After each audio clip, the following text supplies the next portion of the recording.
currently several months into the latest hiatus, and the emergency department of PTMC is going to look very different when Season 3 arrives on HBO Max. Supriya Ganesh was cut from the ensemble as Dr. Mohan, just one season after Dr. Collins was unceremoniously written out between seasons. Add on the fact that Shabana Aziz may have less screen time in Season 3 as Javadi, and it's worth looking at more of the cast members who deserve bigger stories for their characters. The format of the show means that cast members can rotate in and out, depending on the length of the time jump and their role at the hospital. One season covering one shift even means that the night shift doctors only appear in a few episodes per season, despite the characters being popular enough that Noah Weil weighed in on the possibility of a night shift spin-off of the Pitt. Dr. Collins moving on after her 4th year of residency made sense in universe for Tracy Eificher's absence in Season 2. Gloria Underwood, PTMC's chief medical officer, and social worker Kiara Alfaro missing Season 2 can be explained as the characters having the 4th of July off. Even Javadi's reduced role in the ED in Season 3 tracks with the time jump, and the Pitt went to great lengths in Season 2 to justify how Dr. Langdon could come back to PTMC after he was caught stealing drugs. All of that said, Dr. Mohan's arc didn't end with any kind of closure for the character, and the time jump is short enough that she should still be in her 4th year of residency at PTMC. The explanation for Mohan's absence in Season 3 wasn't received well by fans who were unhappy about Ganesh being cut from the cast. Now, since Mohan's absence has been confirmed, and Javadi's new role has been outlined, there are still several other characters who deserve meatier material than they got in Season 2. Donnie received some major character development off-screen between Seasons 1 and 2, with the reveal that the nurse had become a nurse practitioner. The character, played by Brandon Mendez Homer, had more to do as a caregiver in the NP role. He also delivered some of the best laughs of the 2nd season after he was paired up with Langdon. Their buddy comedy dynamic was a fun break from the stress of the rest of the ED, before Langdon ultimately returned to his own major storyline. The Pitt usually handles nurses with more respect than medical dramas like Grey's Anatomy, which generally treats nurses more like glorified extras than key members of a medical team. In fact, the episode that focused on the nurses dealing with Louis' death was one of the best of Season 2.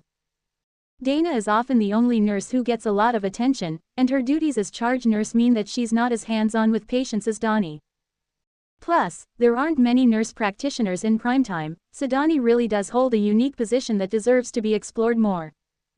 Perla is one of the most hands-on nurses in the ED, but that doesn't stop her from taking time to gossip in Tagalog with Princess. She was pivotal during the mass casualty event of Season 1, and even stepped up, albeit reluctantly, as charge nurse after Dana was assaulted. The character, played by Emilan Abalera, stepped up even more in Season 2, and she had one of the most touching reactions to Louis' death. Princess's reduced role in Season 2, which was due to actress Kristen Villanueva's real-life pregnancy, also meant that Perla had time to shine on her own. The Pitt has barely delved into who Perla is beyond her abilities as a nurse. She dropped a few details about her family in Season 1, and Season 2 touched on her faith when she was treating a Jewish patient. There's just a sense that there's more to Perla than fans have seen so far, and Abalera rose to the occasion when she got meatier material a few times in Season 2. There's no reason why the Pitt can't have fun with her and Princess's dynamic while also giving Perla more to do. Emma Nolan was the least jaded member of the entire PTMC staff at the beginning of Season 2, as it was her first day on the job after nursing school. She went through the ringer over the course of her first shift, and was even brutally attacked by a patient. Emma never broke down, however, and she was key to getting the sexual assault victim to open up to Dana. The Pitt was also actress Letitia Hollard's first TV role after graduating from Juilliard, and she held her own opposite veteran actors like Noah Weil and Catherine Lanasa.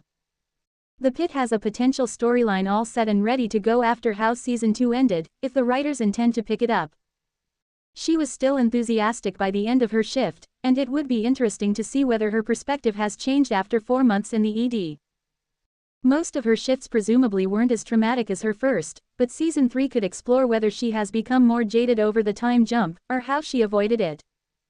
While Mel technically did get a substantial ongoing storyline in Season 2, Taylor Dearden didn't have much to do with a lot of the material for the first half of the day shift. Her best moments involved the arc with her sister, but the season still ended without letting Mel really react to the full situation with Becca. She skipped right from anger to acceptance of the situation, and the story just fizzled out by the end of the season while characters like Robbie, Dr. Al-Hashimi, and Langdon got emotional climaxes to their arcs. Season 2 ended on a positive note for Mel connecting more with her coworkers. The bond with Langdon seems to be developing into a genuine friendship, and her relationship with Santos could be warmer after their post-credits karaoke outing. The finale did drop the hook that Mel might have to do another deposition. Ideally, that would happen during the time jump, so Mel won't just get the same story all over again in Season 3. If the Pitt has one character who became a fan favorite without actually having that large of a role, that character would be Dr. John Shen. The night shift attending, played by Ken Kirby, kept a cool head even during the mass casualty event in the first season. Instead of visibly struggling with the same kinds of emotional turmoil that have affected other doctors, the problem that fazed Shen the most in Season 2 was when there wasn't any goodbye cake for Dr. Robbie. He's charming, he's collected, he's an excellent doctor, and he loves his iced coffee. That's enough to make him a fan favorite, but the show hasn't shed much light on him beyond those qualities. The episodes with night shift and day shift overlapping are always entertaining, and it's possible that the Pitt switching formats for Season 3 will mean more of Dr. Shen and the rest of the Nightcrawlers.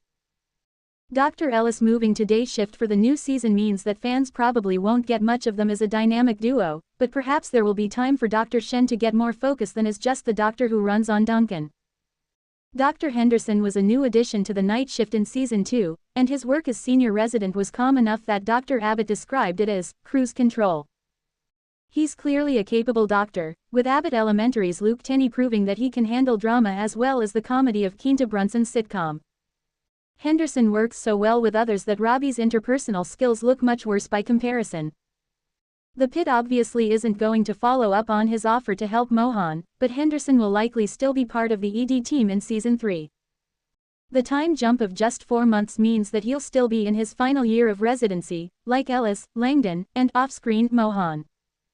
With only 3 episodes of Season 2 to his name, the Pitt could do pretty much anything with him moving forward, and Tenney fit right in with the rest of the cast.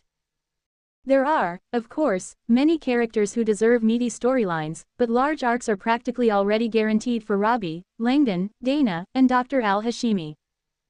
The Pitt continuing to explore Langdon's recovery as a major plot likely means Santos' story will be closely tied to his, and Whitaker will have plenty to do if Robbie continues to favor him in the ED. Dr. McKay hasn't gotten the most of plots during the first 2 seasons, but she does get some of the most emotional storylines. Dr. Ellis' move from night shift to day shift could be a storyline all on its own. Other characters just don't have the same kinds of guarantees.